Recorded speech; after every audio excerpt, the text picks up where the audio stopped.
Bang. Kita lihat manusia kan Bang, tetapi dia sesungguhnya itu Tuhan. Dia justru di situ lucunya. Mana Tuhan dilahirkan oleh manusia.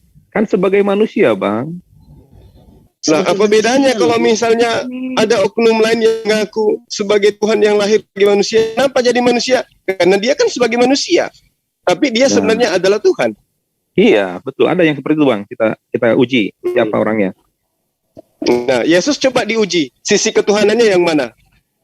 Kemahatauannya satu, kemahakuasaannya dua. Oh, dia tahu hari kiamat?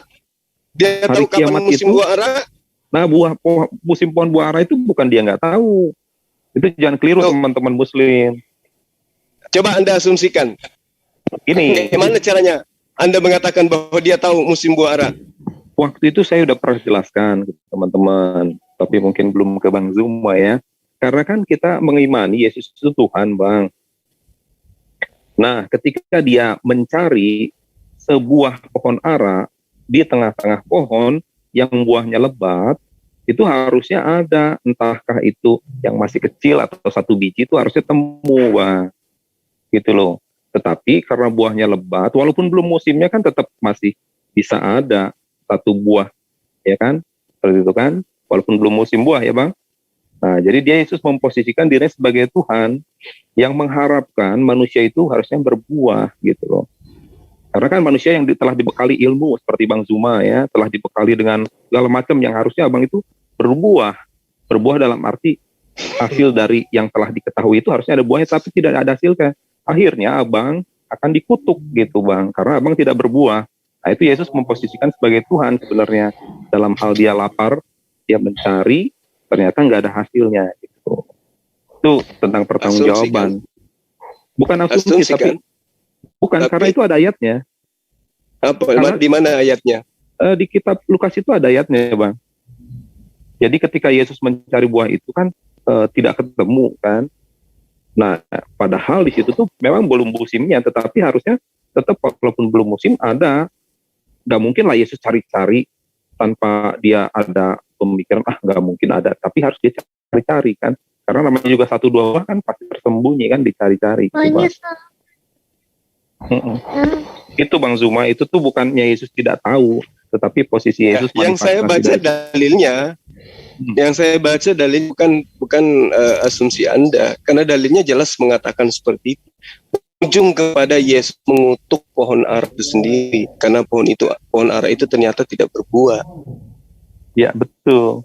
Di perikop lain tentang perumpamaan pohon yang tidak berbuah ini ada seorang karyawannya lah, katakan begitu, katakan, tunggu Tuhan, jangan dulu ditebang nih pohon nih, biar saya pupukin dulu deh, saya siramin, saya pupukin, tunggu setahun lagi supaya nanti dia berbuah atau enggak gitu. Itu ada ayatnya Bang. Jadi ketika dia tidak berbuah, walaupun dia sudah disiramin, ya kan, sudah dia baunya banyak, begitu basnya, tetapi tidak ada buahnya. Nah itu memang posisinya sebagai Tuhan yang lapar. Tuhan lapar, umatnya itu berbuah gitu. Jadi makna dari setiap pengajaran Yesus itu dalam. Jadi jangan dilihat yang negatifnya, coba cari sesuatu gitu. Tidak mungkin diceritakan kalau tidak karena ada memang dasarnya Yesus itu sudah dituhankan. Jadi apapun akan mengarahkan Anda kepada sesuatu yang berasumsi yang mendudukan Yesus itu layak seperti yang Anda gambarkan. Padahal kan dalilnya jelas. Dalilnya kan jelas. Iya. Bukan kami yang mengasumsikan, Bapak yang mengasumsikan, Pak. Loh, yang mengasumsikan kan Anda. Saya membacakan dalil. Lalu ia meninggalkan mereka dan pergi keluar kota ke Betania dan bermalam di situ. Pada pagi hari, kemudian dalam perjalanannya kembali ke kota, Yesus merasa lapar. Ini Tuhan merasa lapar. Yes. Lalu dia melihat ada pohon ara. Lalu dia pergi ke situ. Tetapi ia tidak mendapatkan apa-apa dari pohon itu. Selain daun-daun saja. Katanya kepada pohon itu, engkau tidak akan berbuah lagi selama-lamanya. Yep. Dan seketika itu, keringlah pohon ara itu. Nah, apa yang Anda ingin asumsikan? Bahwa Yesus mencari orang yang dari buahnya, itu asumsi. Lalu bagaimana? Loh, Kalau bukan asumsi lalu apa? Ini fakta di dalam kitab Anda. Yesus mengutuk pohon ara. Betul. Tapi satu sisi ya Bang, itu tadi saya sudah ceritakan. Sisi kedua, dalam hal dia mengutuk pohon itu ternyata bisa dikutuk.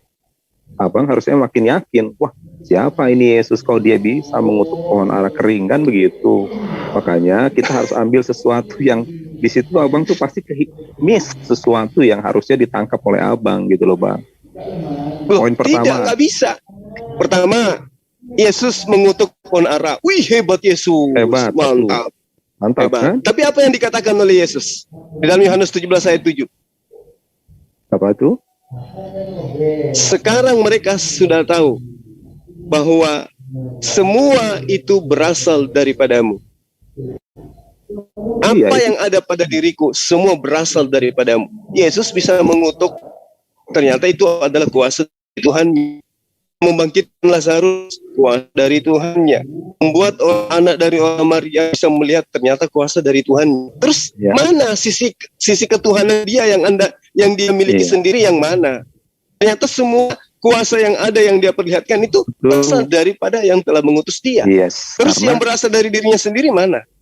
Ya, karena apa? Yesus sanggup. Abang kan gak akan bisa seperti itu kan?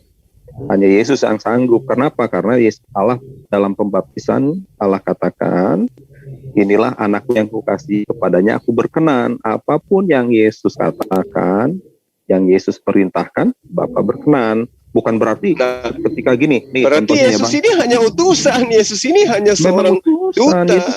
Yesus kan utusan. Untuk apa utusan? Apa dia? Makanya setelah dia menjadi utusan, berarti dia bukan Tuhan, kan gitu.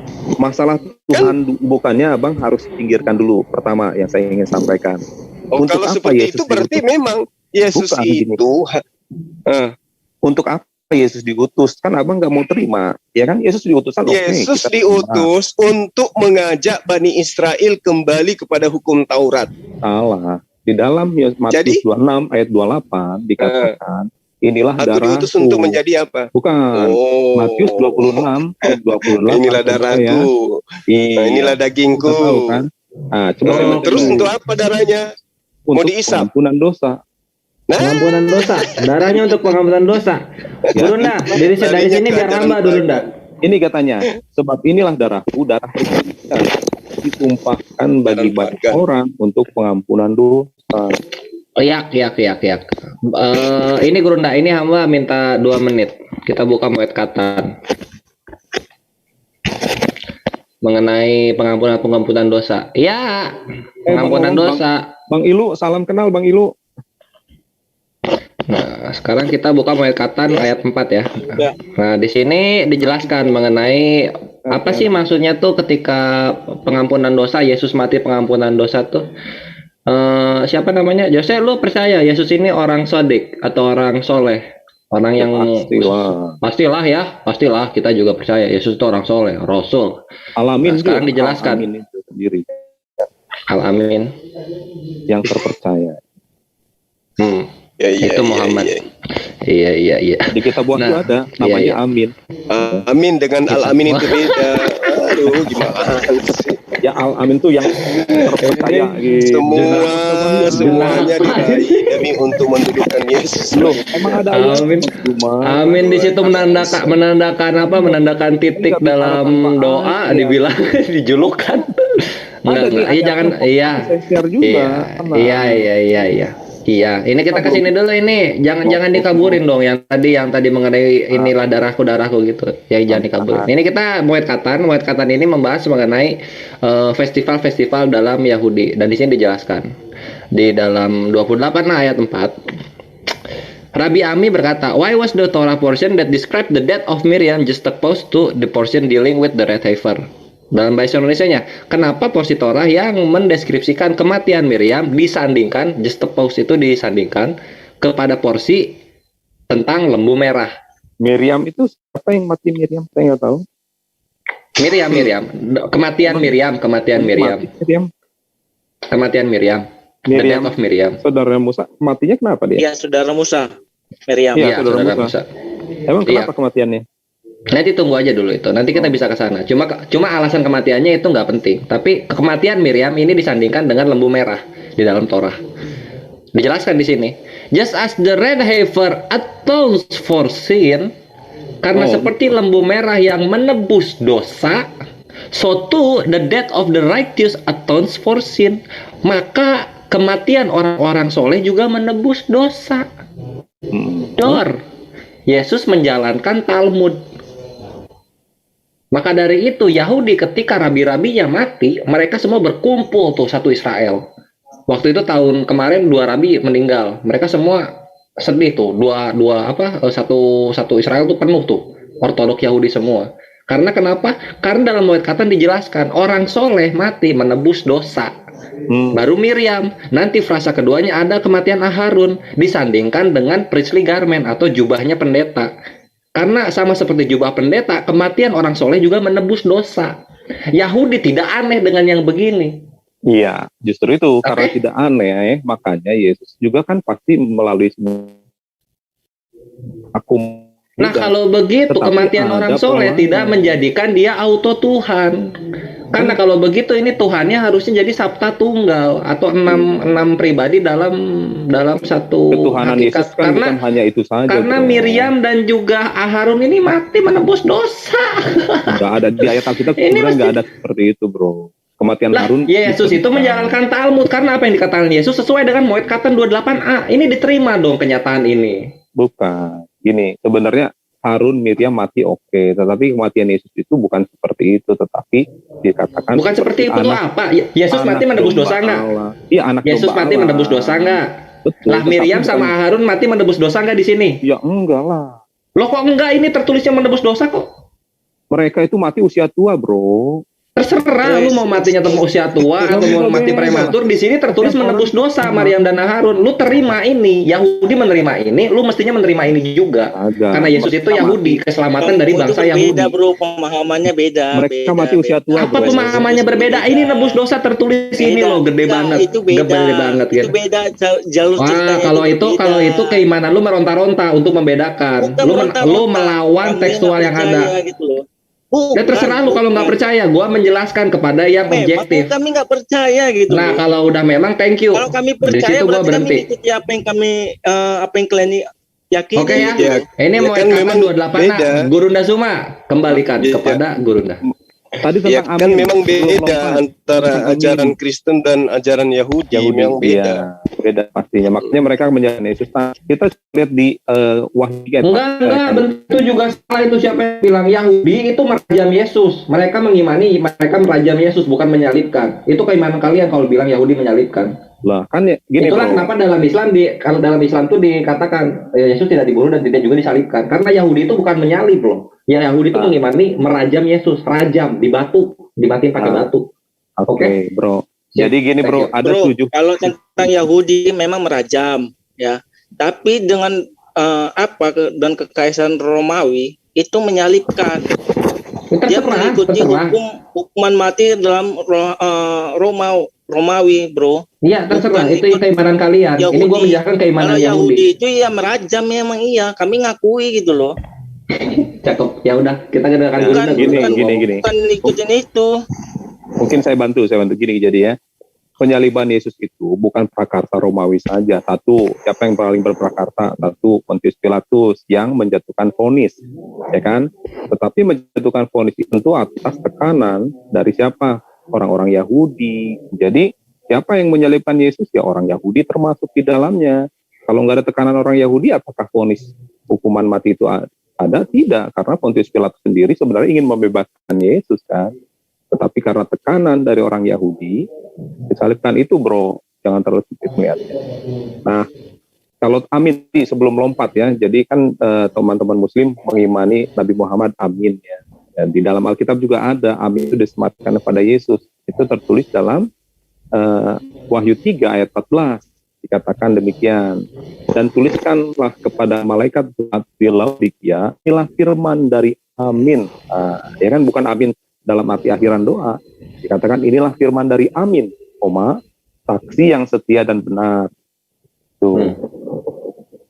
Oke, bro. Ya makanya saya katakan tadi Yesus itu amin, bukan al-amin. Beda amin dengan al-amin. Itu kan tambahan dalam arti sang amin kan, bro.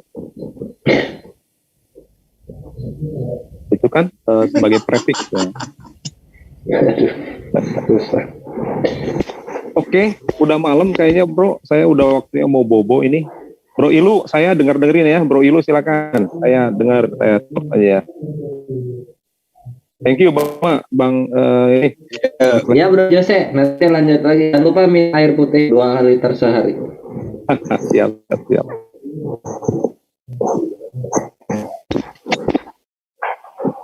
Oke, Adinda dilanjut. Nah, ini tuh lucu loh, Gurunda.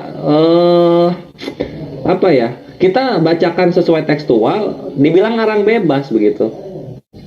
Bahkan Terus diakui bahwa beda. Kita mesti gimana, Gurunda? Dia sudah akui mereka beda dengan Yahudi. Mungkin mana lagi?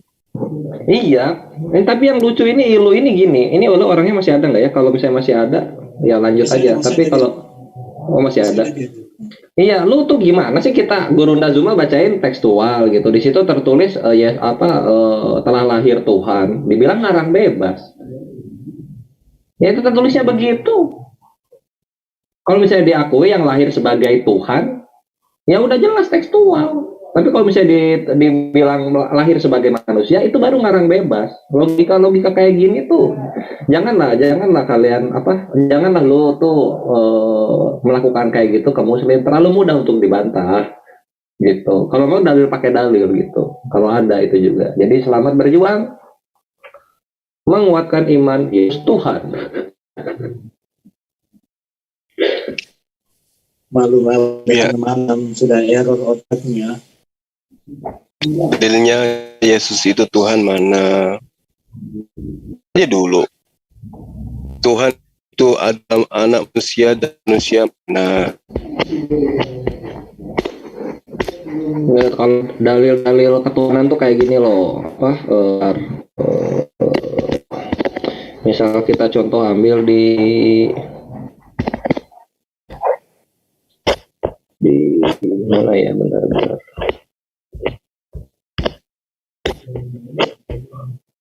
Misalnya di Semot 29 ayat 44 atau Keluaran 29 ayat 44. I will sanctify the tent of meeting and the altar, and I will sanctify Aaron and his son to worship me. Kalau enggak Ulangan 6 ayat 13. You shall fear the Lord your God, worship him and swear by his name. Nah, gitu kan. Apa kata worship yang digunakan di sini? Avod. Dalam Arabik apa? Ibadah. Dalam Indonesia apa? Menyembah. Dalam Yunani apa? Atruel.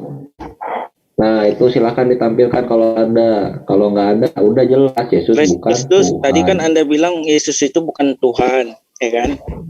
Yang menurut Anda lah kan? Nah, ini saya kasih tahu sama Anda. Coba bacakan dari Kisah Para Rasul 9 ayat 9 sampai berapa nih ya? Sampai 23 deh gua kasih. Sampai 11 saja nggak usah. Sampai 11 aja. Sampai 12. Sampai 12 ya. Ya. Oke deh. Kita tampilin aja kali ya, bentar. Ya, tampilin lah. Ya. Oke, 9. Itu cerita Damsik itu. Betul. Iya.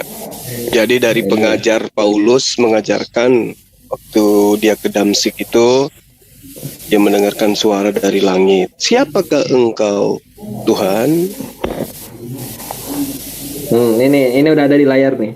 Sekarang ayat mana yang paling yang ini tuh yang menyatakan dia Tuhan tuh yang mana? Ayat mana? Nah ini ya, saya bacakan aja lah ya. Ayat 3-nya dulu ya supaya jelas.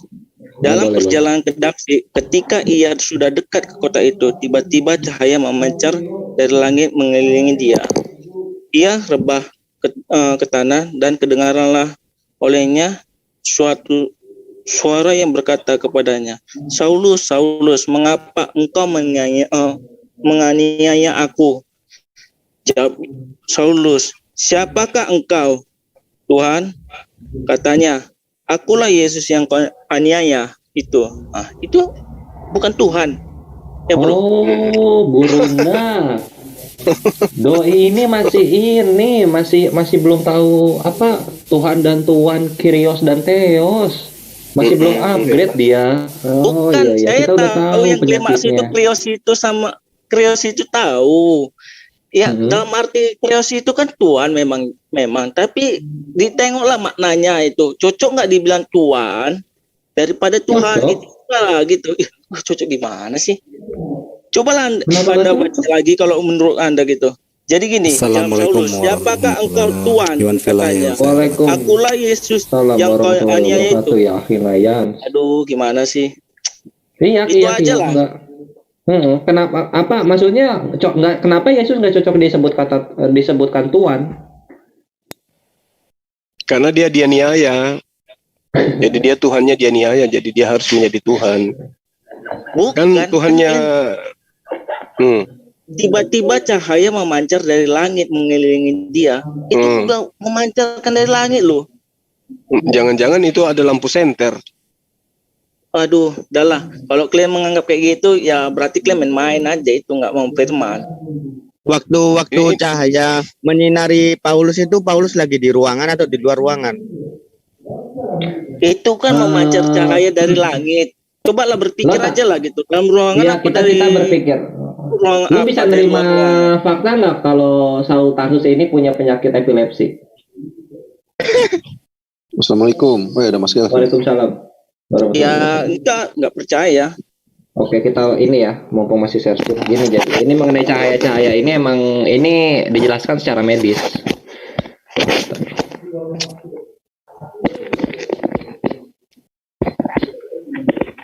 Enak sekali ya, aku jadi Tuhan ya.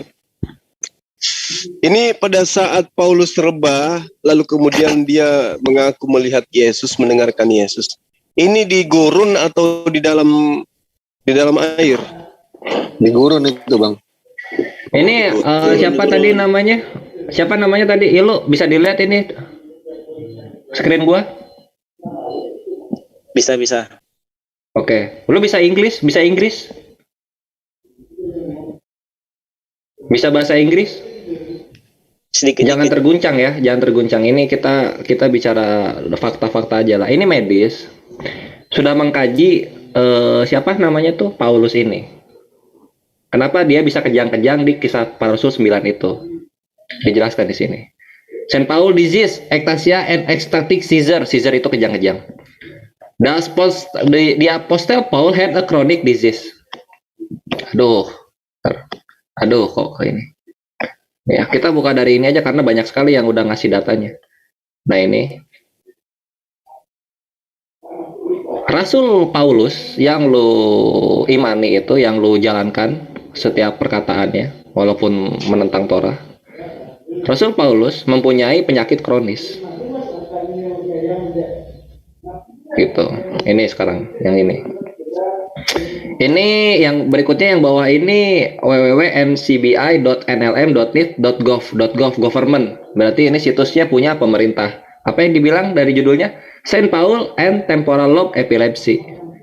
Rasul Paulus dan epilepsi temporal lobe. Temporal lobe itu adalah bagian otak depan yang dijidat, itu temporal lobe. Bawahnya lagi .com. Saint Paul and Temporal Lobe Epilepsy. Journal of Neurology. Ini mengenai neurologi. Apa jurnal tentang neurologi? Neurologi itu apa ya? Saraf lah daerah situ. Neurosurgery apa namanya? Operasi saraf dan psikiatri. Psikiatri itu apa? Psikiatri itu adalah penyakit, obat-obat untuk mengobati penyakit psikis. Penyakit psikis itu ya mental. Bukan psikologi ya. Psikologi itu lebih ke pribadi. Nah, ini juga Paul epilepsy, famous people who suffer from epilepsy. Nah, orang yang terkenal yang menderita epilepsi. Kalau bahasa Indonesianya ayan, epilepsi itu. Nah ini udah banyak sih. Nah ini nih. Independent.co.uk. Saint Paul famous revelation may have been.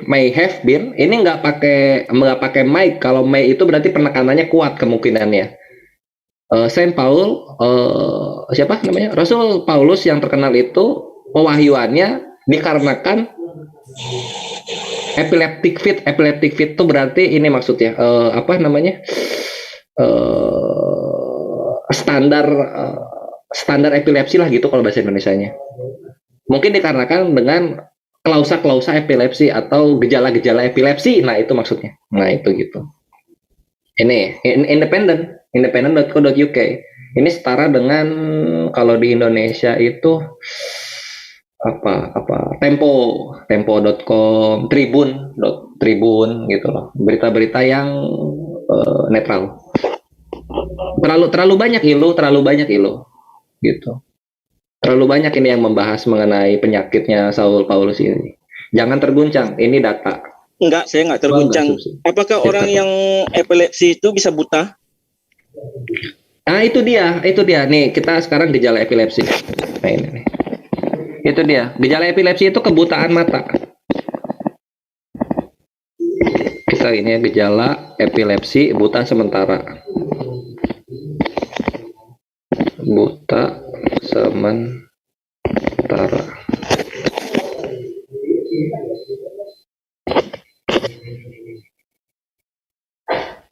Ini yang bayi, bentar.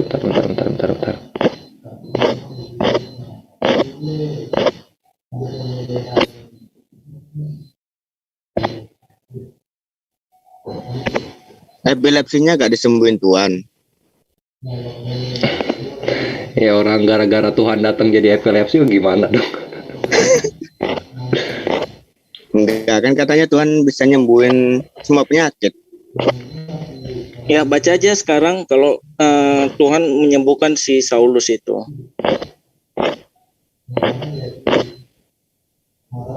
Kalau saya sih lebih cenderung ke Matius 24 ayat 26. Mata kosong, bengong, menatap satu titik terlalu lama, ya gitulah. Nantilah yang buta-buta gitu nanti gue kasih ya. Sekarang belum ya, ada kan kenyataannya kan? Epilepsi itu bukan menyebabkan buta kan? Oh, bentar, gue akan cari. Nanti lanjut dulu Guru. Nah, itu ada. Bentar. Saya tunggu aja. Bentar, aman itu. Oke, nah sekarang Paulus itu mengaku melihat Yesus itu, bertemu Yesus itu di padang gurun, betul ya? Dia bukan melihat, tapi dia melihat cahaya. Dia bukan melihat. Nah, kalau dia melihat cahaya, terus kenapa dia mengatakan Tuhan?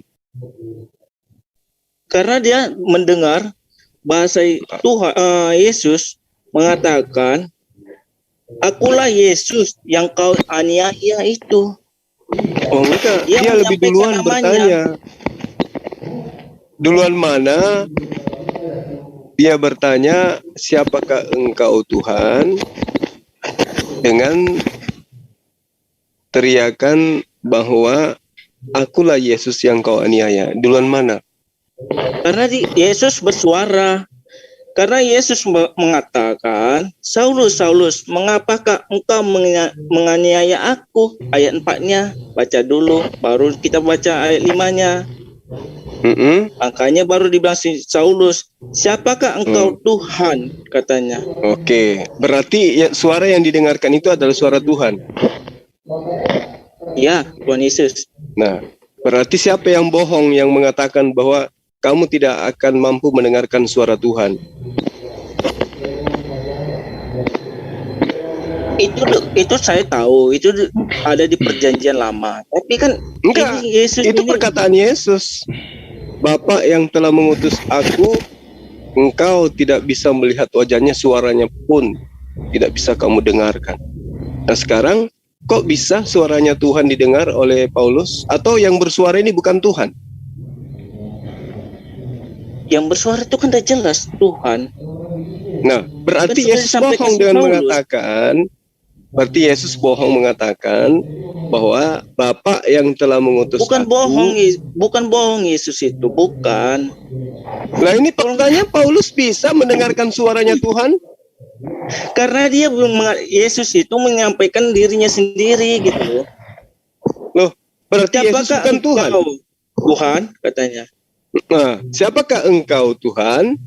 Ah, Nah, terus katanya. dari mana Pak? Dari mana Katanya. Paulus bisa tahu bahwa itu adalah suara Tuhan? Ya karena dia melihat cahaya. Loh. Jadi kalau ada cahaya berarti itu Tuhan. Gimana sih? Kan dia melihat cahaya memancar dari langit loh, mengelilingi dia. Nah, Dan terus kalau matahari itu kan juga Enggak, dia mengelilingi sambil matahari mendengar, sekelilingi. dia sambil mendengar suara cahaya muncul. Baru ada berkata, Yesus berkata, Saulus, Saulus, mengapakah engkau menganiaya aku? Oke, ini suara Tuhan. Itu suara Tuhan. Ya, Nah, berarti suara Tuhan itu bisa didengar. bisa didengar si Saulus. Ya, tapi kok Yesus mengajarkan kepada muridnya manusia tidak dapat mendengar suara Tuhan? Kalau gimana yang jelaskannya dulu? Iya, coba jelaskan. Bukan bingung, tapi jadi dibikin saya itu jadi kayak barangnya supaya saya jadi ngeyel gitu loh. Iya. Jadi saya enggak, sebenarnya ini bahasanya ini gampang banget mencernanya, ini gampang gitu loh. Tapi Ya kenapa udah, dibikin jelasin. saya itu jadi sulit gitu loh?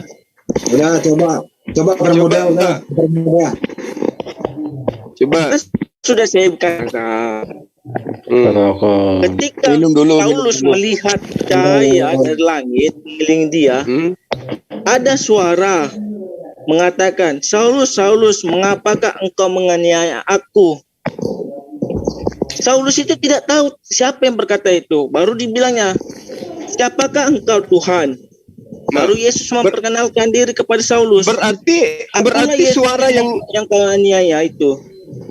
berarti suara yang didengarkan itu adalah suara Tuhan kan? Iya. Dikunci. Jadi dikunci dulu Bang Juma. Jadi Paulus mendengarkan suara Tuhan. Dikunci ya. Dikunci ya. Ya. Lanjut. Oke. Lanjut Bang Juma, dikunci. Oke. Nah, Yesus mengatakan bahwa ya, Bapa yang telah mengutus dia, suaranya tidak bisa didengar. Berarti suara siapa yang didengarkan oleh Paulus?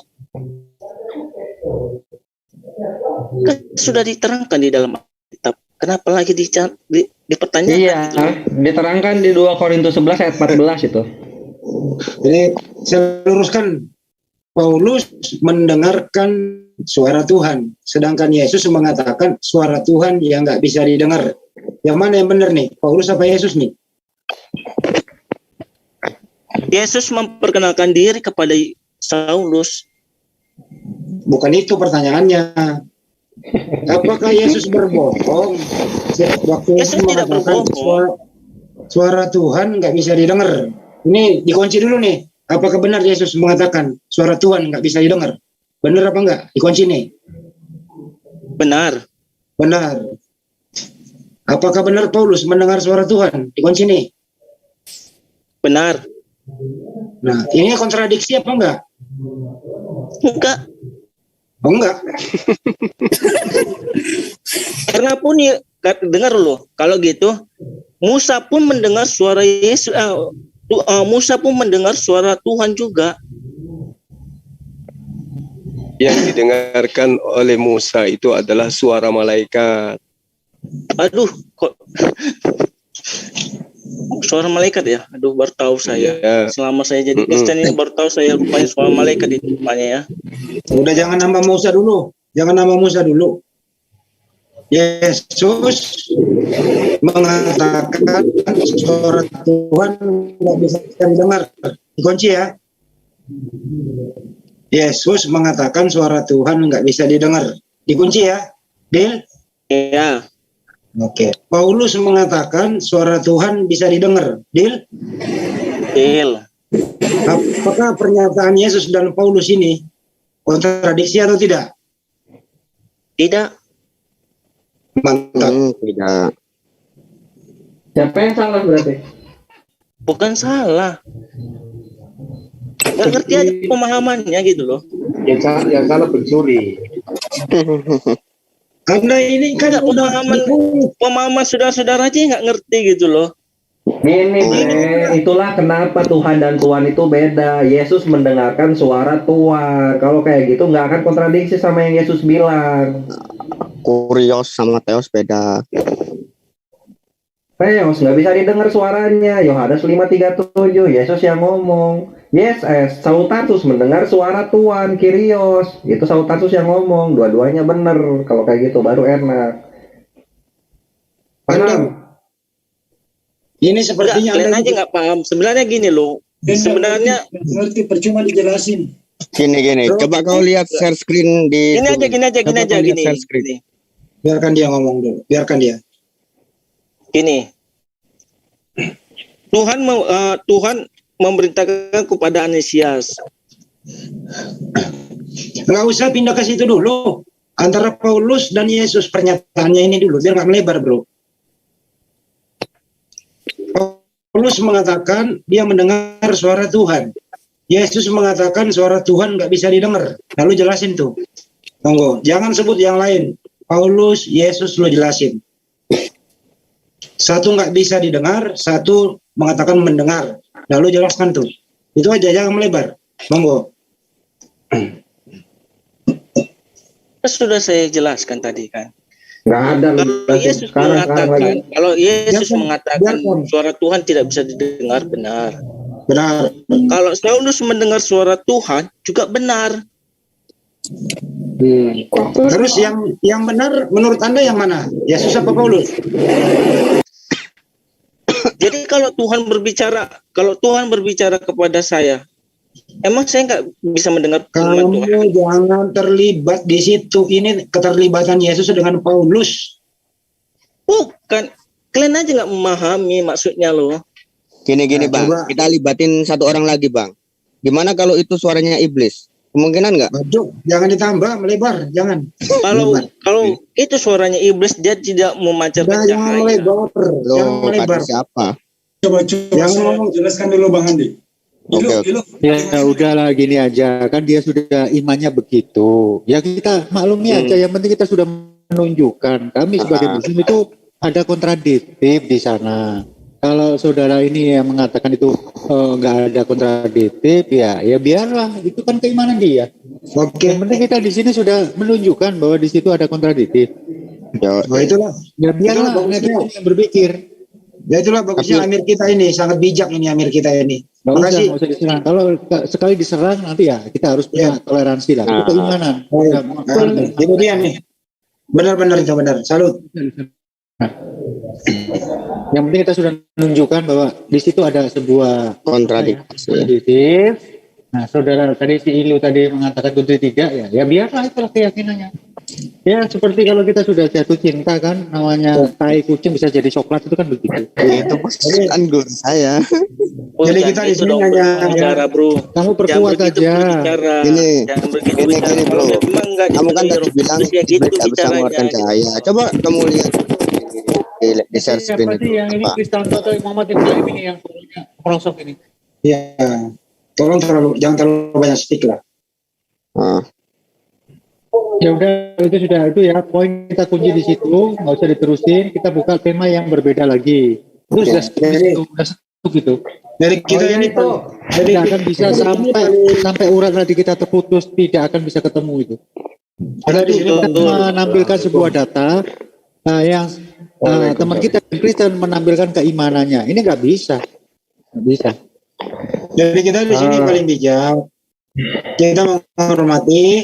Ya semoga segala amal ibadah Anda diterima di sisinya. Amin. Kan gitu. Amin Allahumma. Ini ke siapa ini? Ke Pazul kan? Ya, doanya Bang Andi itu ke Pazul kan? Hah? Kepada siapa aja lah itu. Kepada siapa? Ya nanti ke Ilu lagi kan? Salah gua ngaminkan. Tadi sebelum lanjut, ini ada Mbak Hamid ada utang ke si siapa namanya si Ilu. Ini Ilu yang mengenai apa namanya? Kebutaan. Nah itu dia. Epileptic seizure ini webmd.com ya, bukan blogspot, bukan WordPress seperti yang biasa seperti blogspotnya Pauzang. Nah itu nggak kayak gitu. Ini .com. Nah ini causes of temporary blindness and short term vision loss. Vision itu penglihatan, loss itu hilang. Epileptic seizure for about 5% to 10% of people with epilepsy, their seizures affect their occipital lobe. Lobe itu masih bagian dari ini ya, perotakan. The part of the brain that control vision. As a result, this disease can prompt vision loss during and after a seizure. Sebagai hasilnya, penyakit ini atau si epileptik kejang-kejang itu bisa menghilangkan penglihatan sebelum dan setelah kejang-kejang. Baik, itu data mengenai kebutaan sudah diungkapkan ya. Itu referensinya dari cnpp.dmc.com itu termasuk itu kan PDF itu. Kalau iya, ini masih banyak ini. Rank itu ranking di antara 10 besar itu. Nah, Oke, kita lanjut diskusi yang lain. Barangkali teman-teman muslim mau membuka Bible mereka yang ada kontradiktif, bisa ditanyakan kepada saudara Ilu itu. Siapa sih namanya ini? Kasus tadi itu, Ilu atau siapa tadi ya? Jadi nabi Kristen itu kena epilepsi berarti ya? Iya, secara medis begitu, Guruna, secara medis. Bukan nabi, dan siapa nama Saul Tarsus ini? Dia itu nabi di dalam kitab Kisah Para Rasul 3 ayat 1. Oh no. Masih ada. Ini saya juga ada suatu pertanyaan yang perlu Kisah 13. Di dalam ajaran Kristus itu kan Yesus Kristus kan memikul salib itu kan sama aja dengan itu memikul dosa manusia ya. Tapi waktu berjalan memikul salib itu siapakah yang menggantikan waktu memikul itu? Muridnya kalau nggak salah itu Simon ya? Iya, teman saya. Kalau boleh saya analogikan, ini kita bicara santai dulu ya. Berarti yang memikul dosa manusia bukan hanya Yesus, tapi Simon kan muridnya. Itu bagaimana itu saudara Ilu? Atau yang lain, yang Kristen yang lain bisa menanggapi?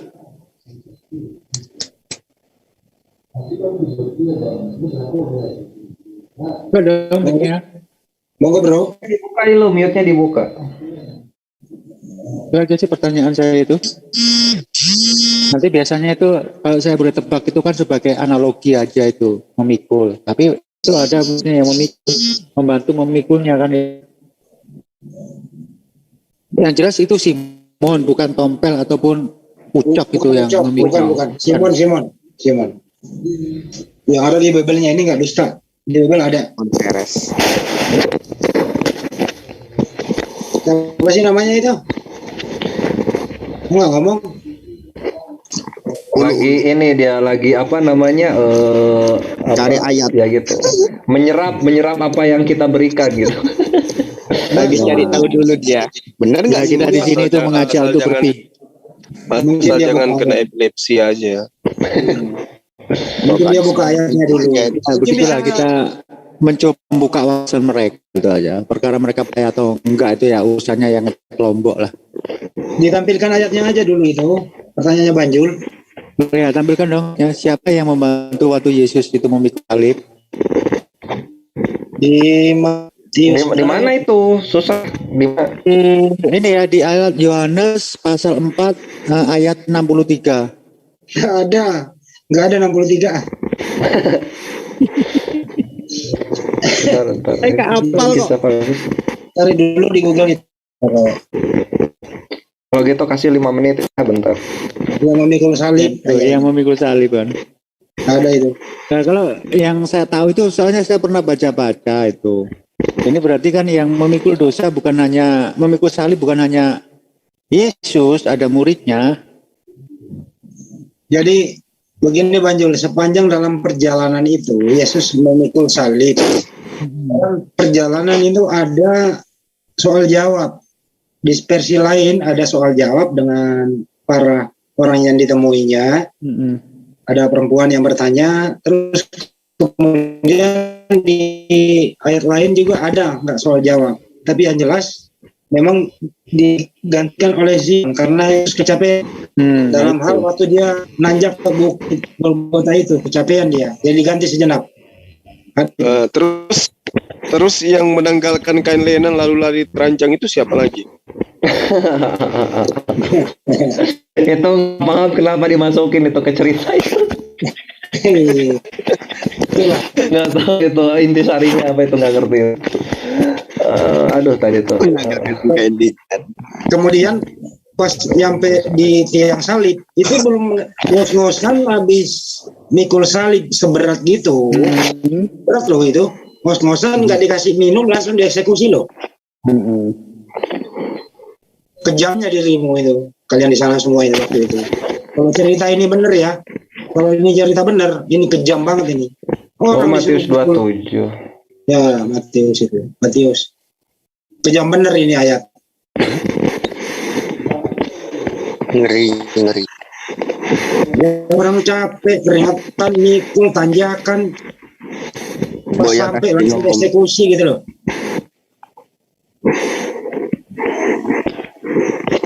Ya kan analoginya mereka itu memikul salib itu kan memikul beban kan itu. Gambar apa ini? Ini 13 ya kalau nggak salah ya.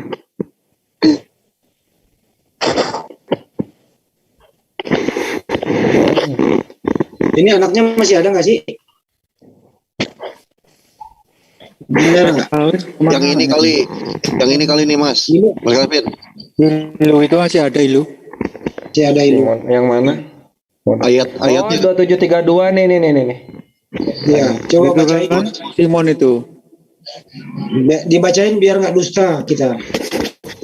Ilu terguncangnya jangan kelamaan. Ayo kita bahas lagi. Kita bahas yang lain. Ini gua bacain ya ini. Ya, kalau saya kebetulan hari itu nggak ikut bantu pikul ya, jadi saya nggak ikut ya. Iya, jangan ikut campur karena nggak ikut mikul. Ya, nggak apa-apa. Tapi jangan ya itu kan seperti pembalaan liar itu. Ya itu illegal logging di Papua mungkin itu ya kan lagi dulu maraknya illegal logging Papua dulu itu. Jadi intinya tapi pada saat itu saya nggak ikut mikul ya, saya nggak ikut. Jadi tapi yang jenis ya menurut mereka jenis kayunya juga impor loh itu, bukan jenis kayu dari lokal itu, impor. Kayu salib itu.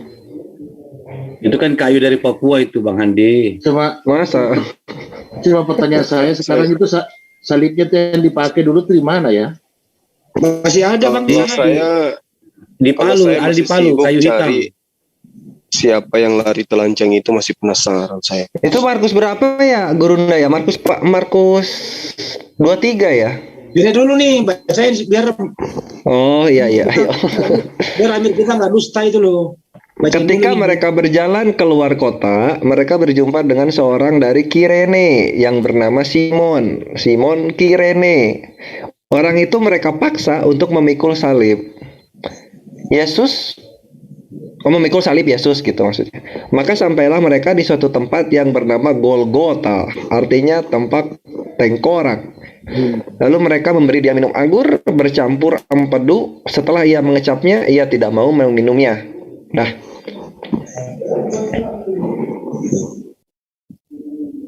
Nah ini mikul salib ini berarti Simon juga ini berjasa untuk orang-orang Tritunggal. Ada beberapa dosa yang ditanggung oleh Simon gitu. Ada sedikit keselamatan yang ditanggung oleh Simon gitu loh. Termasuk cerdas nih pertanyaan Banjul ini. Betul. Nah ini kita butuh Tritunggal untuk mengkonfirmasi atau merespon, menanggapi apakah betul Simon ini juga mempunyai andil dalam keselamatan kalian. Nah, silakan Ilo. Ayo Ilo. Ilah.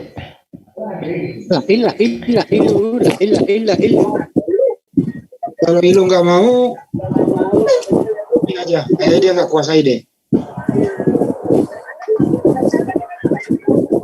Pindah ke kopinya Banjuma yang lari-lari apa itu tadi? Gue nggak bisa sebut. Ya, itu yang telanjang itu Markus 23 kalau nggak salah itu.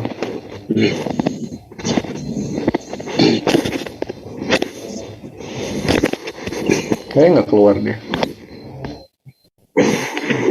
Loh, kok kembali? Oh, Mas Ilo, kok diam aja sih bro? Markus 14.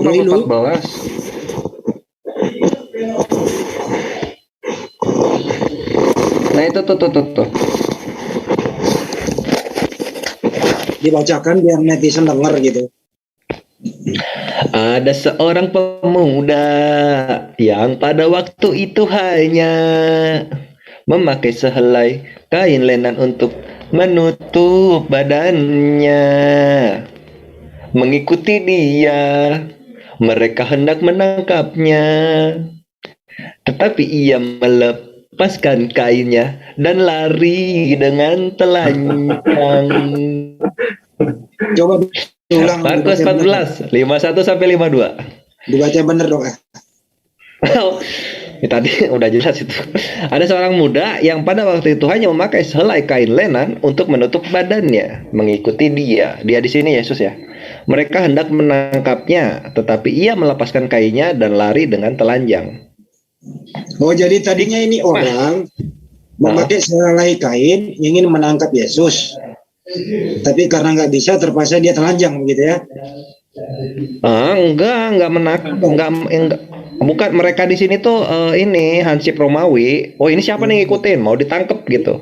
Ketika mau ditangkap oleh Hansip Romawi, si yang mau ditangkap ini, si muda ini langsung melepaskan kainnya gitu. Jadi Hansip Romawi cuma dapat kainnya doang karena dia maksain lari bugil gitu supaya nggak ketangkep gitu. Oh, biar bisa jadi pertanyaan saya. Ini siapa nama anak muda ini?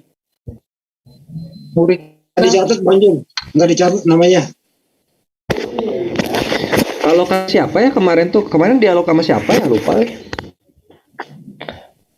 Sama siapa dialog waktu iya itu kan itu kemarin itu ada hamba tuh dialog, katanya ini tuh Markus katanya, makanya dia bisa bercerita lagi. Kalau melihat dari kata bahasanya, dianya kan besar itu, artinya itu bukan Yesus, itu Tuhan itu atau Bapak lah itu. Kalau Yesus kan dinamakan Yesus, kalau dia sebagai manusia itu kan nggak ditulis di sana, tapi D-I-A-D-nya besar. Kalau soalnya komentari dia itu dianya itu maksudnya itu Tuhan loh itu. Kalau Yesus pasti ditulis Yesus. Enggak, tapi kan perikopnya ini soal Yesus disalib gitu, Fazul. Iya, arahnya ke sana kan. Maksud, tapi apa namanya? Yang saya penasaran. makin kocak jadinya ayatnya gitu. Saya penasaran siapa nama orang yang telanjang ini? Yang saya penasaran siapa ini orang yang telanjang? Itu kalau itu tidak penting kenapa ditulis di situ. Kalau ada sebuah ayat yang ditaruh di situ harusnya itu ada namanya ya. Jadi kita bisa telusuri orang ini, maaf ya, apa orang gila. Tapi jangan main comot aja satu ayat, satu perikop dong. Ya kita jadi ngomong sendiri nih. Nggak ada. Gila mana itu, Mas? Gilonya udah hilang. Waduh.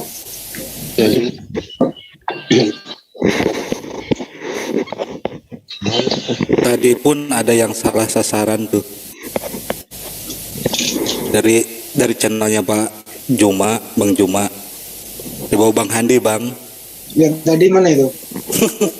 Udah pulang? Kabur, Bang. Anu kasihan sih dikencangin. Orang nggak kayak gitu mah jangan tinggi-tinggi. Wah, buset. Bang Handi masa hilang. Aku tarik baju ke admin. Ada. Oh gitu. Ya udah nggak lanjut Bang. Lanjut. Dapat anak bocah kayak gitu, buset ketinggian. Kagak ngerti dia.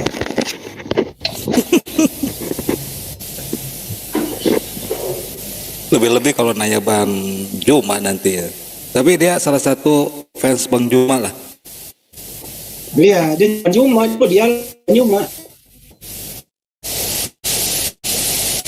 Dia anak pendeta Bang Juma.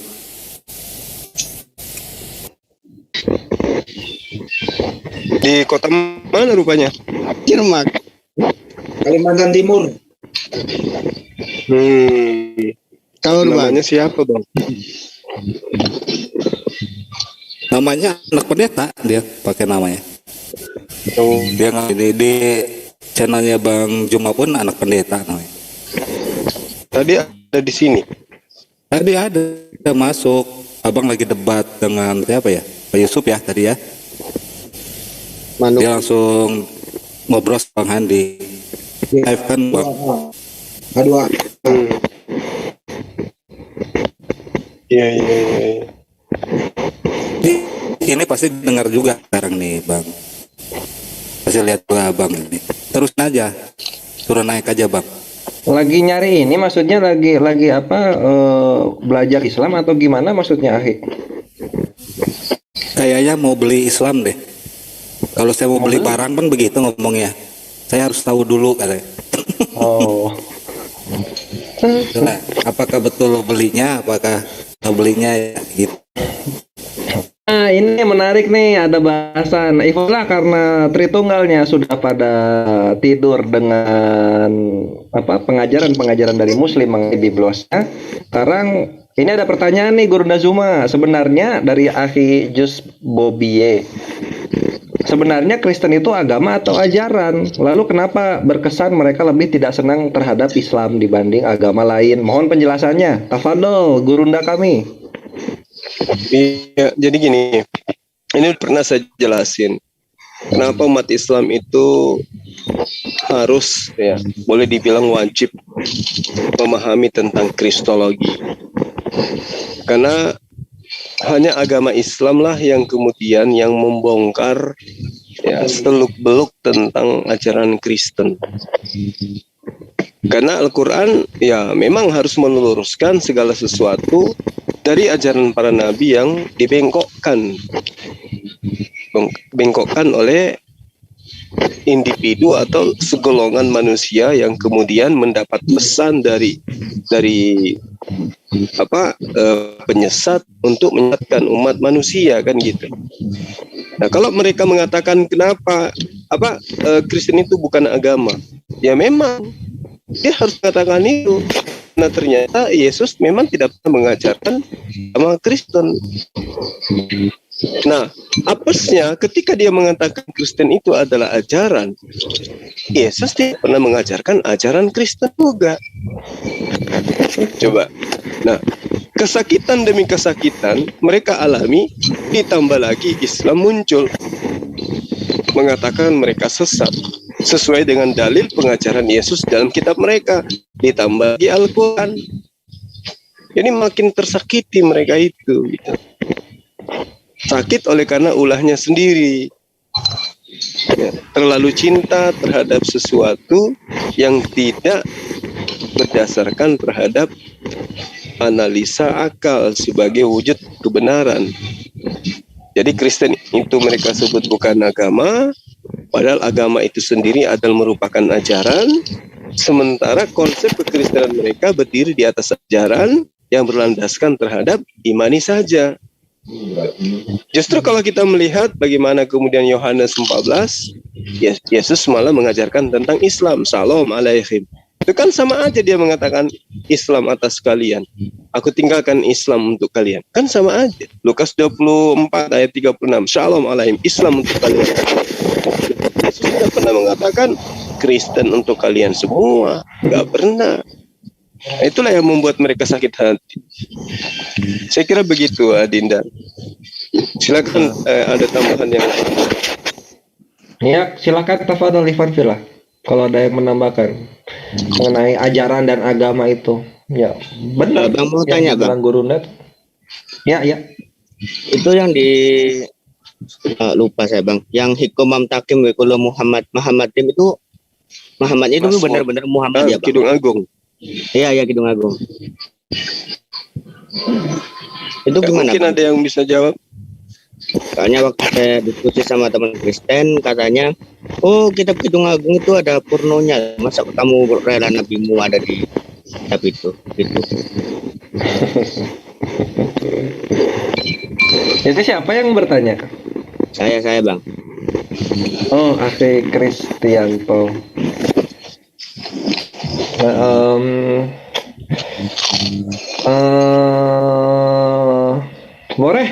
More aja deh yang jauh deh, More gini.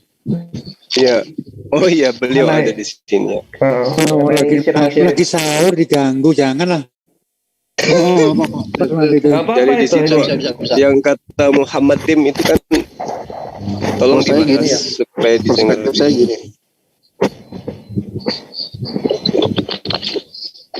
Saya mengatakan nama Nabi Muhammad, saya bilang ya, bukan bilang nubuat, nama, proper name. Proper name Nabi Muhammad itu nggak pernah ada dalam kitab sebelumnya. Bahkan kalau misalkan dikatakan ada nama Nabi Muhammad, berarti Al-Quran gugur, nggak suci lagi. Soalnya apa? Dalam surah Al-Baqarah juga dikatakan terkait Nabi Muhammad itu disembunyikan. Kalau nama Nabi Muhammad muncul di dalam kitab sebelumnya, ya berarti Al-Qurannya salah jadinya. Lalu terkait soal Mahkamadim itu kata dasarnya Mahkamad. Kata Mahkamad sendiri itu adalah kata sifat yang artinya disenangi, disukai, dicintai atau dipilih. Mahkamad atau diinginkan. Itu nggak salah. Dan kata Mahkamad sendiri nggak cuma ada di Syihar Syirim pasal ke-5 ayat ke-16, tapi bertebaran dimanapun. Nah, waktu kemarin kalau nggak salah kita sempat bahas ya Mas Kelvin ya. Ada banyak pertebaran kata Mahkamad gitu loh. Ada Mahkamadi, ada Mahkamadim, ada Mahkamada, banyak gitu loh. Kata dasarnya Mahkamad sama. Kayak gitu. Sebenarnya jadi persoalan kita, kenapa sih kita selalu start? Saya kasih ayatnya ya. Karena saya keder ya kalau ngomongin teks nggak ada yang dilihat itu. Apa bedanya sama agama orasi kan jadinya? Nah itu dia. Makanya kita kalau saya lebih senang ngobrol itu pakai data, bukan pakai ambisi untuk membenarkan. Nah untuk terkait ini, terkait bantahan-bantahan ya saudara-saudara yang Kristen mengatakan itu bukan merujuk kepada proper name Nabi Muhammad, ya saya setuju. Itu nggak salah. Malah apa yang dibantah oleh mereka, berarti mereka sama saja membenarkan Al-Quran seperti itu. Sebentar, saya kasih data itu. Di sini pertama merujuk pada Al-Quran. Saya selalu ingatkan kepada kawan-kawan semua yang suka membahas lintas agama, kristologi, jangan abaikan Al-Quran. Oke, kita dalam Alkitab, wah kita paham A, I, U, E, O lah, tapi ternyata selama kitab sendiri kita nol besar, ini bahaya yang seperti ini. Sebentar, saya cari datanya dulu.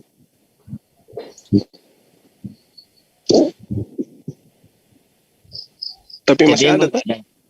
Ya. Nah, jadi emang nggak ada ya bang nubuat itu. Kalau nubuat ada. Kalau nubuat ada. Ya bang. Yang nggak ada itu proper name. Saya nggak bilang nubuat nggak ada, tapi proper name yang nggak ada. Kalau semisal proper name tapi dalam salah lain itu gimana bang? Nggak ada. Tetap proper name itu nggak ada. Nggak ada proper name Nabi Muhammad. Kalau misalkan ada proper name Nabi Muhammad, maka surah Al-Baqarah ayat 146 itu gugur. Soalnya saya gimana ya, pernah baca pernah dengar juga Dr. Zakir Naik gitu waktu bilang nubuat soal Nabi Muhammad di kitab agama lain, bukan di Kristen, itu namanya itu sama-sama artinya yang terpuji. Iya, tapi kan itu kan konteksnya bukan proper name kan. Iya, karena kalau misalkan ada terpuji apa di Hebrew-nya, More? Gimana? Terpuji apa dalam Hebrew-nya? Terpuji dalam Hebrew-nya kata Muhammad juga bisa diartikan terpuji atau yang disukai. Yang saya bilang tadi itu di agama Hindu di India. Itu disebut saya kurang tahu bahasa teksnya apa di sana. Disebutnya katanya Narasansa, terus dapat wahyu di gua, naik onta, naik kuda putih waktu perang, terus ya kayak gitu. Pokoknya nubuatnya.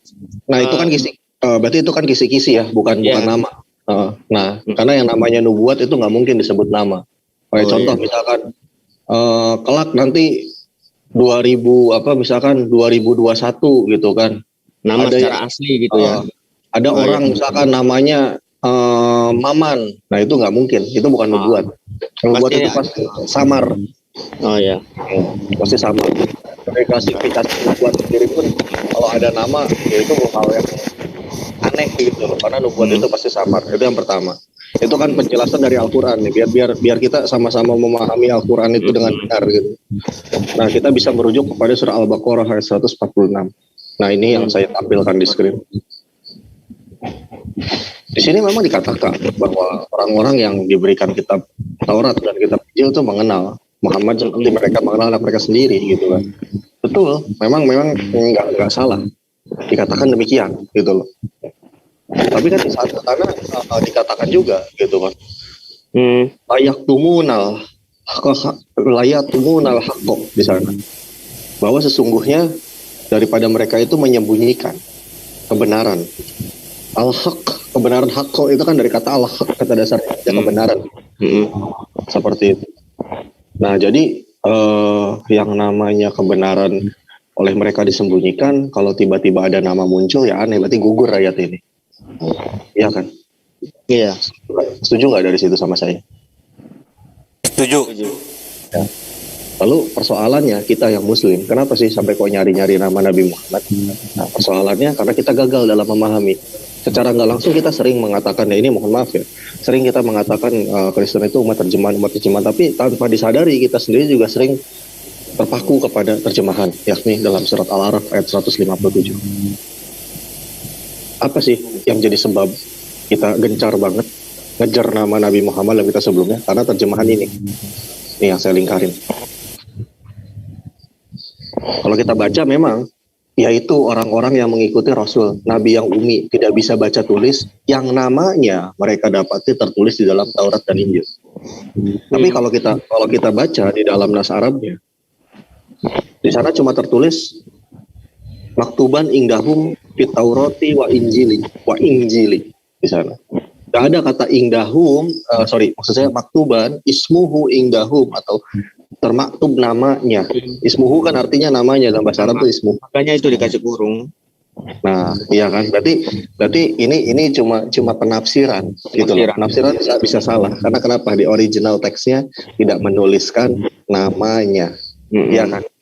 Jadi nggak selalu nama, bisa ciri-ciri. Bahkan kalau kita lihat penafsiran dari surat Al-A'raf ayat 157 mengacu kepada dua mufassir yang sangat sering dirujuk, yakni Imam Jalaluddin As-Suyuti dalam tafsir Jalalain dan juga dalam tafsir Ibnu Katsir, nggak ada dua mufassir itu yang menafsirkan namanya, tapi ciri-cirinya semuanya. Nah, berarti bukan nama kan? Jadi ngapain juga ciri nama? Gitu. Banyak kan ciri. Jadi kata Muhammadim itu bukanlah merujuk kepada nama Nabi Muhammad SAW, bukan nama gitu, bukan proper name.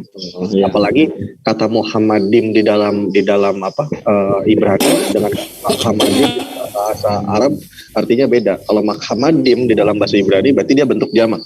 Kecuali kita setuju Nabi Muhammad lebih dari satu. Ya, akhiran mem itu artinya bentuk jamak. Yod dan mem kalau dalam bahasa Ibrani itu adalah jamak maskulin, jadi jamak untuk laki-laki. Kalau dalam bahasa Arab seperti waw mati ketemu non matiun. Muhammadim. Imnya itu jamak. Betul. Muhammadim dengan Muhammadun. Nah, sepadannya kayak gitu. Berarti kita kalau mau ngeklaim itu nama Nabi Muhammad ya berarti kita setuju Nabi Muhammad lebih dari satu karena jamak soalnya. Gitu loh. Nah, itu yang pertama. Mau sekalian nggak Yesaya pasal 42 ayat 1 kata Etmak? Ya, nggak apa-apa bang. Itu yang soal punya kitab yang ummi yang nggak bisa baca diberi kitab kata. Iya. Berarti konteksnya ciri-ciri. Ciri-ciri. Ya. Bukan proper name. Terus yang lagi juga yang sering kita jadikan sebuah asumsi bahwa itu nama Nabi Muhammad. Saya sih pakai kata nama. Itu ada di Yeshayahu pasal 42 ayat 1. Kalau kita buka di Ibraninya, saya rubah dulu teks Mesorah.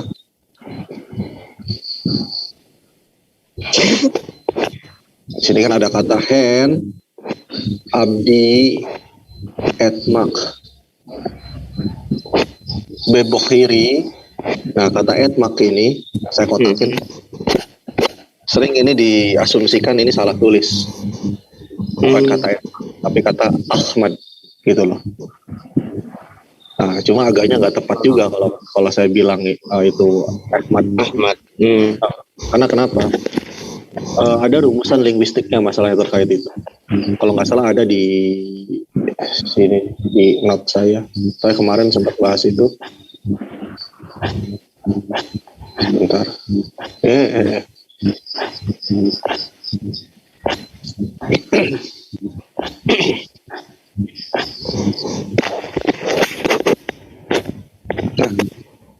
Tadi kan tulisannya etmak ya.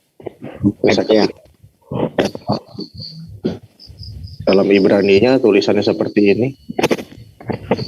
Mana sih Pak? Dalam Ibrani seperti ini. Nah, kata etmak ini kalau kita urai secara gramatikal, secara rumus linguistiknya, itu terdiri dari kata yang pertama eni. Oh, suaranya noise ya? Suara siapa di noise? Nah, lalu lanjut. Ditambah dengan kata sorry. Ditambah dengan kata tamak. Tamak. Iya. Tamak. Nah, jadi kata etmak itu bukan root spelling, bukan akar kata, tapi dia kata apa ya? Kata modifikasi, perubahan bentuk gitu. Nah, ini artinya aku. Ini artinya memegang. Nah, ketika kata etmak itu kan merupakan jenis kata namanya pa'al. Pa'al itu apa? Pa'al itu adalah kata kerja. Pa'al itu artinya kata kerja. Nah, ketika kata kerja dibubuhkan di awalnya itu subjek, yakni aku ini kan subjek. Iya. Maka dia akan menjadi bentuk istilahnya imperfeksi singular. Lalu kalau imperfeksi singular ini apa? Yaitu perubahan bentuk kata kerja dalam bahasa Ibrani menurut subjeknya. Salah tulis. Nah, ketika ada kata eni di sana di awal, ya, eni itu yang tadi saya udah tulis jelaskan di sini nih, eni. Ya, ketika kata eni disandingkan sama kata tamak dan eninya itu ada di awal, maka si eni ini nggak perlu ditulis eni lagi, tapi cukup disimbolkan dengan huruf alef namanya. Alef itu yang mana? Alef itu yang seperti ini. Nah,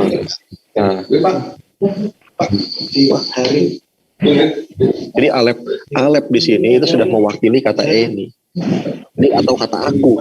Jadi etmak itu artinya aku memegang. Arti. Bukan salah tulis juga. Bukan salah tulis ahmak. Iya, seperti itu. Ya mungkin itu yang bisa saya jelaskan, silakan. Oh ya, makasih Bang.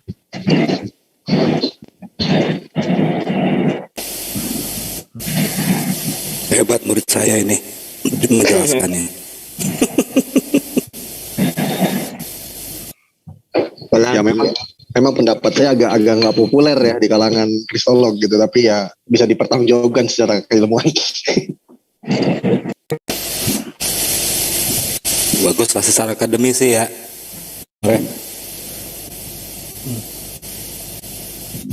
Boleh tanya satu lagi Bang? Boleh kan. Kemarin kan saya join di MN Records. Niatnya sih mau ngebela orang tua Nabi yang di neraka katanya. Diajuin pertanyaan lah. Diajuin pertanyaan artinya kalau nggak salah gini bunyinya. Tosin, mim. Yang ayat pertama itu loh. Yang mesti kayak alif, lam, mim. Nah ditanya artinya tosin, mim ini apa? Terus wallahu alam bisawab. Nah, saya bilang gitu, terus dia jawab gini, katanya Al-Quran jelas. Ini di ayat keduanya katanya Al-Quran jelas. Tetap saya jawab. Iya. Memang ini ya gini.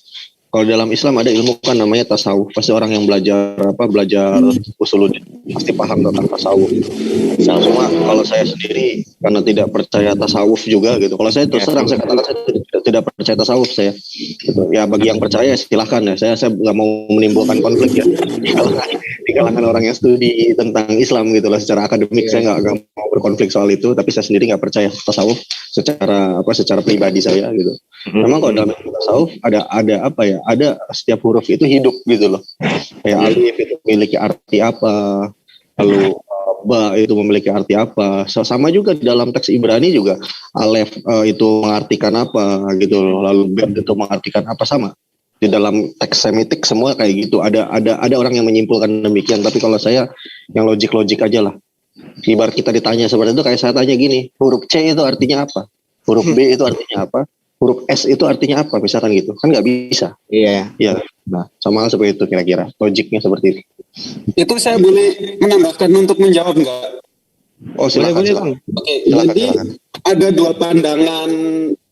pendapat ulama tentang ayat alif mim kaf ha ya ain shad. Nah, ulama membagi menjadi dua pandangan. Yang pertama ulama salaf itu ayat itu hanya Allah yang tahu takwilnya, hanya Allah yang mengerti maksudnya. Tetapi ulama modern mengatakan, kenapa turun ayat seperti alif lam mim nun, lalu kaf ha ya ain shad, lalu alif lam ra, itu tanya ulama para modern itu malaikat Jibril mengajari ikut Nabi Muhammad. Kan Nabi Muhammad itu Nabi yang ummi. Oleh karena itu diturunkan ayat aksara Arab sepenggal-sepenggal, yaitu untuk melatih Nabi Muhammad baca. Itu menurut pandangan ulama modern. Oh. Begini tuh. Tapi itu atas perintah Allah kan Bang ya? Iya, kalau ayat itu jelas wahyu yang diterima Nabi Muhammad melalui malaikat melalui perantara malaikat Jibril. Tetapi interpretasi di ulama modern, kenapa turun ayat seperti alif mim kaf ya ain shad nun lalu alif lam ra, itu tujuannya Allah mengutus malaikat Jibril untuk melatih Nabi Muhammad membaca Iqra, mengajarkan huruf-huruf Arab gitu. Itu tafsir ya, tafsir ulama modern. Boleh nggak mengikuti tafsir itu, kita juga boleh menerimanya. Tapi kalau ulama salaf, Nabi Muhammad itu ummi dari beliau lahir sampai wafat. Tetapi ada juga hadis bahwa Nabi Muhammad pernah menyuruh sahabatnya untuk menulis, dan dia pernah membaca surat dari siapa gitu. Ya itu untuk ini, untuk mas apa namanya, untuk kalau nggak salah raja dari Irak gitu. Dari Mesopotamia. Betul, yang jadi ada dua penafsiran. Umar itu. Ya, Nabi Muhammad, beliau dari lahir sampai wafat, dia benar-benar tidak dapat membaca dalam artian ummi. Lalu penafsiran yang kedua, beliau tidak selamanya ummi, tetapi di akhir hayatnya, masa kenabiannya, dia pernah bisa baca. Karena gara-gara ada ayat yang turunnya sepenggal-sepenggal, begitu. Oh iya. Tapi kalau orang Kristen tanya, jawab aja Allah yang tahu takwilnya. Ada ayat tamat sama mutasyabihat itu. Ya saya bilang itu Bang, mutasyabihat itu bukan mau tanya ke ulama yang ahli, bukan ke sini di YouTube. Sebenarnya di Al-Quran juga itu ya. Saya juga kadang-kadang juga belajar masalah ini pengkajian gitu. Jadi kalau menurut yang guru saya gitu kan, yang biasa saya belajar sama dia gitu, intinya gini, ada satu hal-hal yang menjadi hak prerogatifnya Allah, yang ketika di Al-Quran sendiri sudah mengatakan bahwa hanya Allah yang tahu. Ya kita jangan ini lagi, jangan berusaha menjabarkan apa itu huruf alifnya, apa itu huruf lamnya, apa itu mimnya. Itu jangan gitu, karena Allah sendiri sudah menegaskan bahwa hanya Allah yang tahu kan. Mereka kehabisan itu. Kalau orang yang mau belajar masalah tasawuf atau apa segala macam itu nggak boleh juga. Makanya kadang-kadang banyak orang kebelengar karena ya itu. Ya jadi gila Bang, banyak Bang. Ya mengartikan hal-hal yang tidak boleh diartikan, karena di situ kan Allah sendiri sudah mengatakan bahwa kalau nggak salah kan di situ apa, hanya Allah yang tahu kan. Ya. jangan kita melanggar perkataan Allah. Allah sudah memerintahkan loh gitu. Ini kalau guru saya, karena kebetulan guru saya ini satu keluarga Chinese Tionghoa, dan kemudian itu satu keluarga sudah mualaf semua. Ya kan, anak-anaknya sudah sebagai Islam, dan itu belajar sama Kiai Sulaiman. Kiai Sulaiman ini salah satu dulu pendiri Muhammadiyah juga, yang bersama-sama Harun Musakar kabur ke Makassar. Seperti itu. Dan mereka itu, atau gini deh, saya kasih referensi buku, coba beli satu set bukunya Al-Marigi, Mustafa Al-Marigi, itu sangat sangat luar biasa buku itu gitu. Nggak rugi kita beli walaupun mahal ya gitu, tapi nggak rugi kita. Kenapa? Karena di situ dia memberikan penjelasan, dan kemudian dia hanya mengatakan bahwa ketika kita memang adalah hamba Allah yang taat dan patuh kepadanya dalam penafsiran takwa itu, ya sudah, ketika dikatakan bahwa hanya Allah yang tahu gitu, ya udah, jangan kamu coba-coba menafsirkan lagi. Makanya muncullah ya, minta maaf, mungkin salah satunya yang warawiri di dunia perdebatan, dunia medsos ini adalah Ibnu Kalam gitu kan, mencoba menafsirkan hal-hal kalimat sampai ada apalagi segala macam, itu ditafsir, jangan gitu loh. Ada yang bisa ditafsirkan, ada yang tidak. Seperti kata Adinda Goldian tadi, ya benar, di Al-Quran itu adalah yang paling parah adalah mutasabihah loh. Ini mutasabihah ini nggak bisa sembarang kita menafsirkan, membutuhkan membutuhkan keilmuan dan pendalaman yang jelas gitu kan. Contoh misalnya di ayat surah apa itu yang saya apa itu yang dia katakan bahwa bayangkan loh, Allah bersumpah demi gelap, demi malam yang gelap gitu kan. Terus kemudian apa sih lagi namanya, terus kemudian akan terang apabila purnama menunjukkan demi fajar yang kemerah-merahan, kayak gitu loh, ya kan. Terus kemudian malam yang gelap gulita, terus kemudian akan terang apabila bulan itu memunculkan muncul di atas langit lah, seperti itu kurang lebih seperti itu. Ini kalau kita yang hanya menafsirkan biasa aja, ya udah, memang ya fajar itu kemerah-merahan. Siapa bilang, coba siapa bisa bantah itu fajar kemerah-merahan? Ini gambarnya OBXD ini kan hampir sama kayak fajar, ini kan kemerah-merahan kan? Ini Allah bersumpah loh. Terus kemudian yang kedua, malam itu gelap gulita. Siapa yang bantah kalau malam itu nggak gelap gulita? Dan kemudian akan terang apabila ada lampu yang menyala kan? Iya. Ini satu perkataan yang normal, wajar, sesuai dengan fakta yang ada. Tapi jangan salah, ini mengandung makna. Inilah mutasabi. Kemudian kalau yang mukamatun kan, artinya mukamatun, ayat-ayat mukamatun kan sudah jelas. Misalnya Allah mengatakan bahwa haram makan babi, haram makan anjing, ini kan mukamatun kan? Ya, yang sering dijadikan perdebatan sama orang-orang kristolog kufar itu yang mutasabi. Ini intinya gini, Allah punya kaki, seperti batan. Seperti kata Bora Racing tadi bilang ya, itu nggak ada masalah. Artinya kita juga di lini ini ya, kita nggak boleh membuat perdebatan di antara kita, karena kan ada juga yang mengatakan ya saya percaya, ada juga yang bilang saya ini gitu kan. Tapi memang kita harus benar-benar kalau kita mau menuju ke sana harus betul-betul cari guru yang pembimbing yang ini yang benar gitu kan. Karena banyak orang gila gara-gara itu.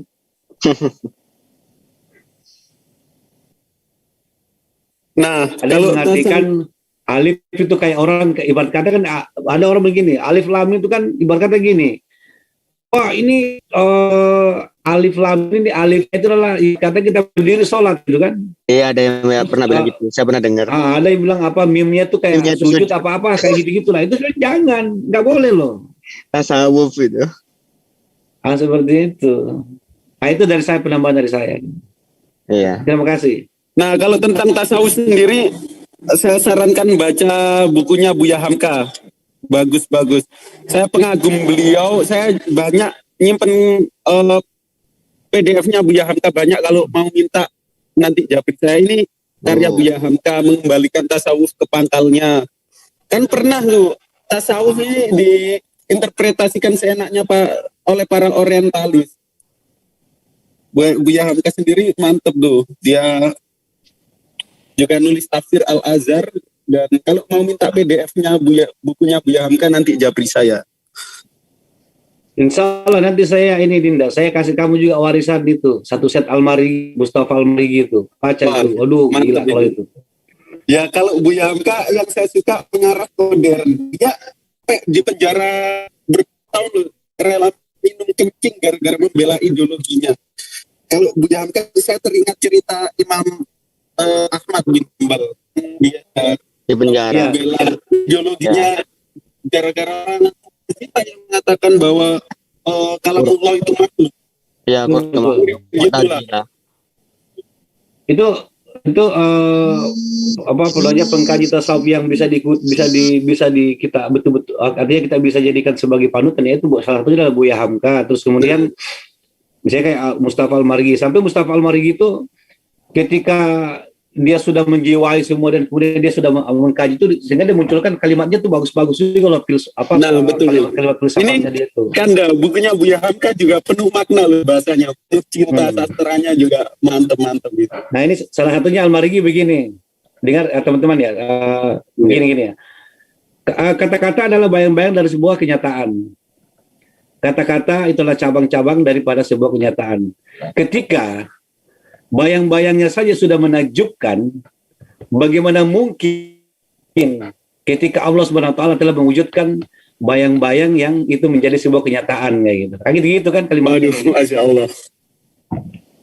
Itu kalimat seperti itulah. Jadi nanti tapi intinya gitulah. Kalau saya cuma hanya sarankan hati-hati. Boleh kita mengkaji tasawuf, tapi carilah pembimbing yang benar-benar bisa membimbing kita gitu kan. Jangan dia lari kiri, wah kita akan ikut lari kiri juga nanti gitu. Disuruh zikir sambil joget-joget nanti Bang. Ini awal pertanyaannya apa saat itu? Gimana Bang Seraya? Pertanyaannya apa tadi? Tentang ayat alif mim kaf ya ain sad nun itu artinya apa? Karena dia pernah ditanya kalangan kafirun tentang ayat itu. Tadi sudah dijawab. Mungkin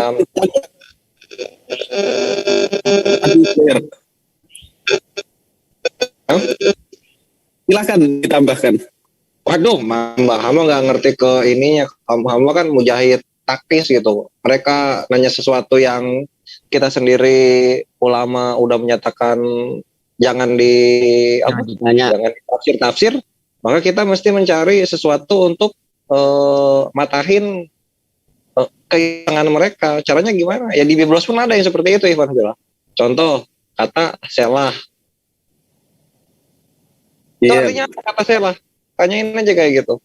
Iya, itu Habakuk 3 ayat 3 itu juga ada selah.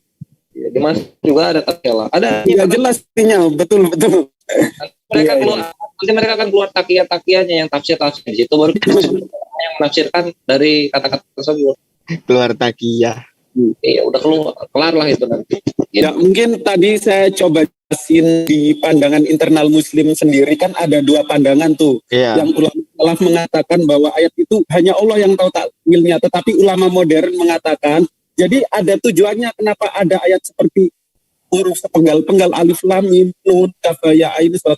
Itu tujuannya agar Allah mengutus malaikat Jibril untuk iqra lah istilahnya, agar Muhammad bisa iqra membaca. Makanya ada ayat yang turunnya seperti itu. Itu menurut tafsir ulama modern.